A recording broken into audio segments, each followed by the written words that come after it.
Hello and welcome to my video. In today's video, we're going to be highlighting some of the activities and different offerings that you can find on Utopia of the Seas.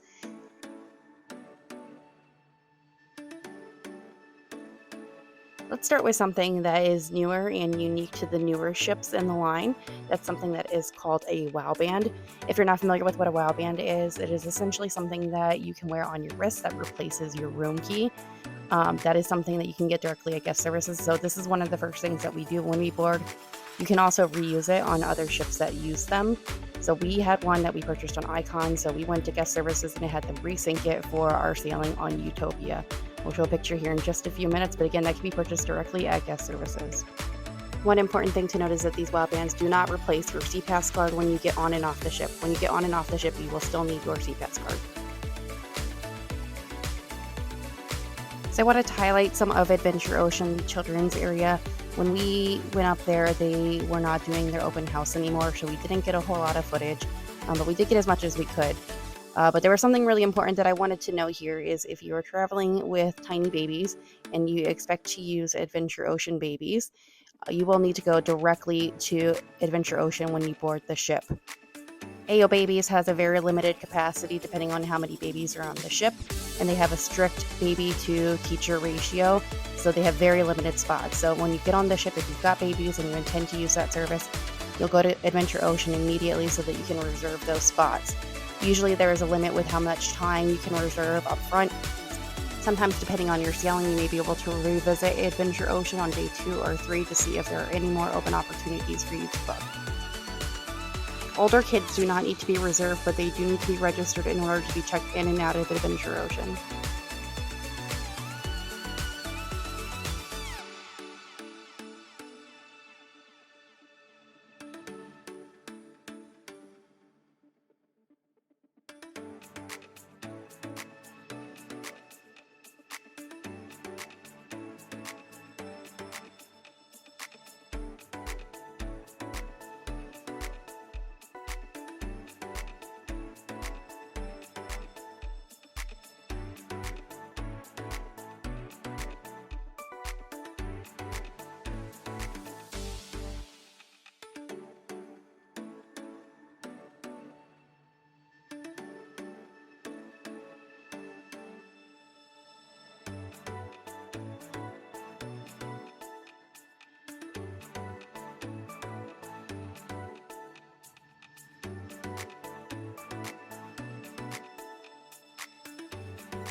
Something else that's really cool that's in the children's area here in Utopia of the Seas is there's an open indoor play area.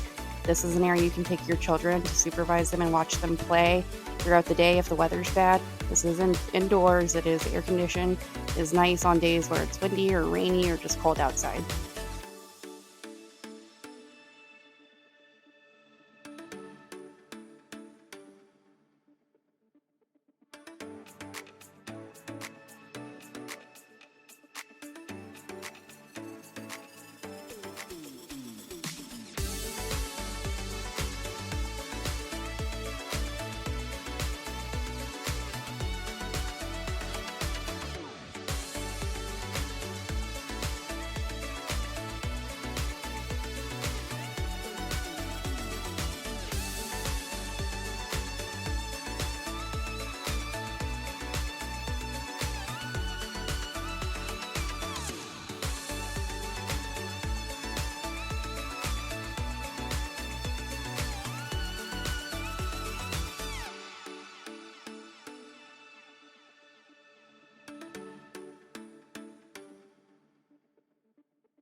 So I want to talk a little bit about the show situation. So there's various shows on the ship, and all of them I guarantee you're going to want to see.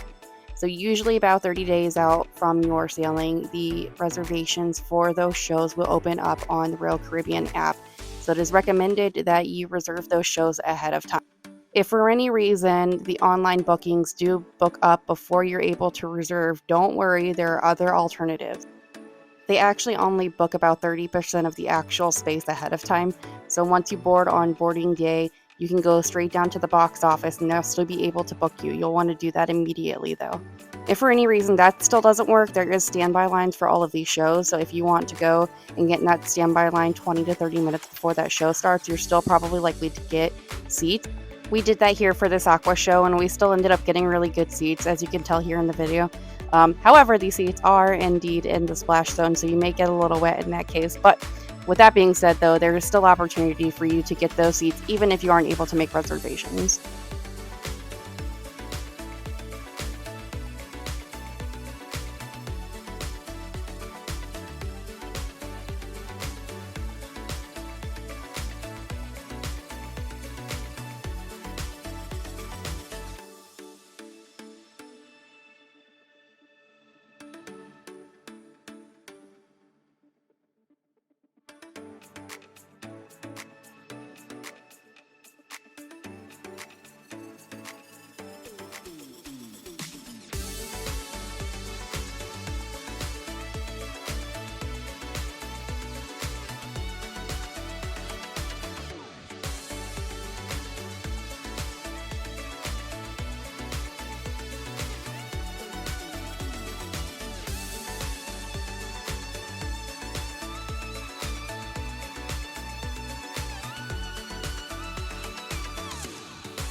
Now, this is the Royal Promenade. Here on the Royal Promenade, you're going to find a lot of really useful things.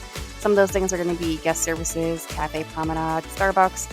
You'll find duty-free shopping as well. If you're like me and you forgot your medication, you can buy things like Advil, Tylenol, and Afrin here as well.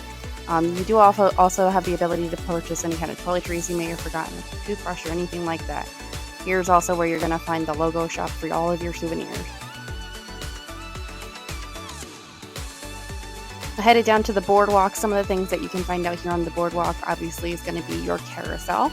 Also, this is where the Playmaker Sports Bar is, so if anybody is wanting to watch a game, that's where you're going to be able to see it. Also, you can find out here the doghouse, which is part of your cruise fare. This is also where you're going to find Johnny Rockets and the Aqua Theater.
And here we have Central Park. Central Park is absolutely the most beautiful part of the ship. In Central Park, you're going to find various things like Izumi, Chops Grill, Park Cafe, and lots and lots and lots of plants. Also, if you're a duck hider, this is a really good spot to hide ducks. Just be careful of those plants.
This was our room. We had an ocean view balcony. We were considerably aft of the ship, but I do want to point out that we did not feel any motion whatsoever. There was no noises or anything like that. Overall, really good experience in this room. We also found that it had really ample space and there was tons of room for suitcases underneath the bed. Something that's really cool about sailing out of Port Canaveral is that sometimes you're going to find some really interesting stuff in port. Here, we found a SpaceX rocket booster. So keep your eyes peeled when you're in port.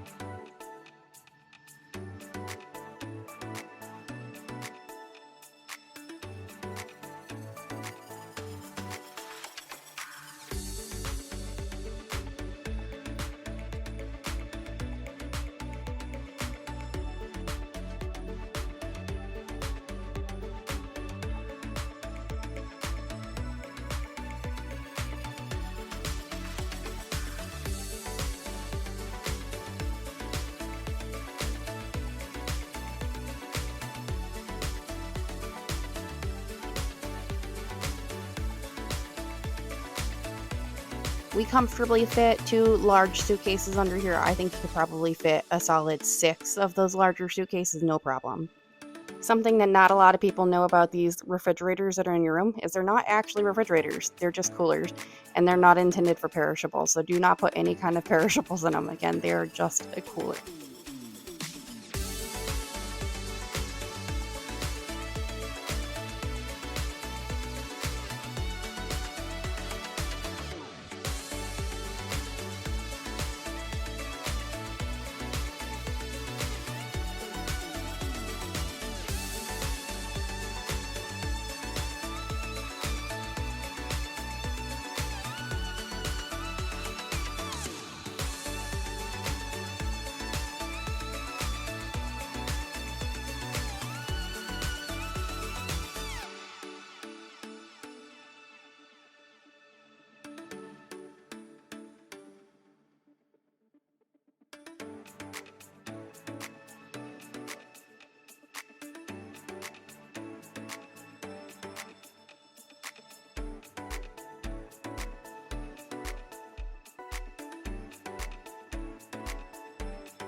And one last thing before I go, I wanted to talk about cruising ducks. If you're not familiar with what cruising ducks is, throughout the cruise line industry, guests have taken ducks with them on their cruises and hid them throughout the ship for people to find. It's something really cute that my daughter really enjoyed doing, and it's something that I will probably do every cruise from this point on. If you do decide to do it, just make sure that you're mindful about where you hide your ducks. Thank you for watching, and I hope you enjoyed my video.